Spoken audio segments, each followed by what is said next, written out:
कमल का बटन दबाइए, इसकी पीछे खुशियाँ है ना। हिंदुस्तान में बनती है। माइक यार माइक। दूसरा कोई दल जीतेगा तो खुशियां पाकिस्तान में मनेंगी। इसके लिए आवश्यक है कि राष्ट्र हित को सर्वोपरि मानते हुए कमल का बटन दबाएं। मध्य प्रदेश में वोटिंग खत्म हो गई है। उम्मीदवारों की किस्मत ईवीएम में कैद हो गई है।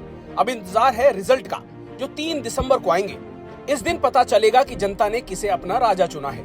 लेकिन राजा बनने के लिए, जनता को लुभाने या कहें कि असल मुद्दों से भटकाने के लिए इस चुनाव में काफी बयानबाजी हुई। नेताओं ने एक दूसरे पर आरोप प्रत्यारोप लगाए और इसी चक्कर में कुछ नेताओं ने शब्दों की मर्यादा ही लांघ दी, तो कुछ नेताओं ने राजनीति का स्तर ही गिरा दिया। नेता अपनी पार्टी की उपलब्धि नहीं बल्कि हिंदू मुसलमान कर वोट पाने के लिए उतारू नजर आए। इतना ही नहीं बल्कि भारत पाकिस्तान का जिक्र कर वोटरों को विकास से भटकाकर अपनी ओर करने में जद्दोजहद करते नजर आए।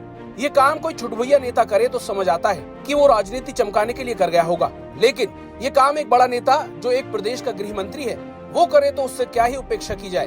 दरअसल मध्य प्रदेश के गृह मंत्री नरोत्तम मिश्रा वोट पाने के लिए इतने गिर गए कि उन्हें हिंदू मुसलमान करना पड़ा, भारत पाकिस्तान की बात करनी पड़ी। इससे ऐसा लगता है कि बीजेपी के नेताओं के पास बस एक यही हथियार बचा है कि जनता को हिंदू मुस्लिम भारत पाकिस्तान में उलझाकर वोट पालो। नरोत्तम मिश्रा का एक वीडियो सामने आया है जिसमें वो वोटरों से कमल का बटन दबाने की अपील कर रहे हैं। वो कह रहे हैं कि बीजेपी जीती तो भारत में खुशियां मनाई जाएंगी, लेकिन अगर कोई और जीतता है तो खुशियां पाकिस्तान में मनाई जाएंगी। इससे साफ है कि उन्होंने खुद को भारतीय तो बताया लेकिन बाकियों को पाकिस्तानी करार दे दिया। जरा आप भी नरोत्तम मिश्रा का ये बयान सुनिए। कमल का बटन दबाइए, इसकी खुशियां हिंदुस्तान में बनती है। माइक यार माइक।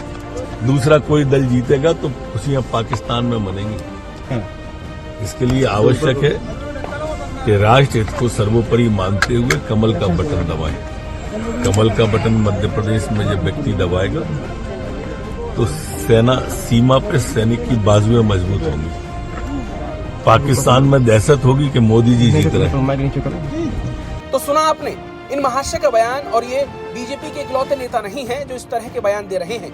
हमने आपको पिछली वीडियोस में बीजेपी के स्टार प्रचारक और असम के मुख्यमंत्री का ऐसा ही एक बयान सुनाया था। खैर, इन नेताओं को क्या ही कहें, जब उनकी पार्टी का आला नेता भी ऐसा बयान देते हैं तो चाहे वो देश के गृह मंत्री अमित शाह हो या फिर कोई और, ये सभी बस चुनाव में हिंदू मुस्लिम भारत पाकिस्तान से ही वोट लेने की सोच रखते हैं, क्योंकि अगर विकास किया होता तो ये विकास का वोट मांगते। हालांकि नरोत्तम के इस बयान पर कांग्रेस भड़क उठी और मध्य प्रदेश के पूर्व सीएम दिग्विजय सिंह ने नरोत्तम पर सख्त कार्रवाई की मांग की। तो वहीं कांग्रेस के वरिष्ठ नेता जीतू पटवारी ने इस बयान को बीजेपी के पाप ढकने की कोशिश करने जैसा करार दिया। लेकिन यहाँ सोचने वाली बात यह है कि बीजेपी के पास क्या एक ही सिलेबस है जिस पर वो वोट पाना चाहती है?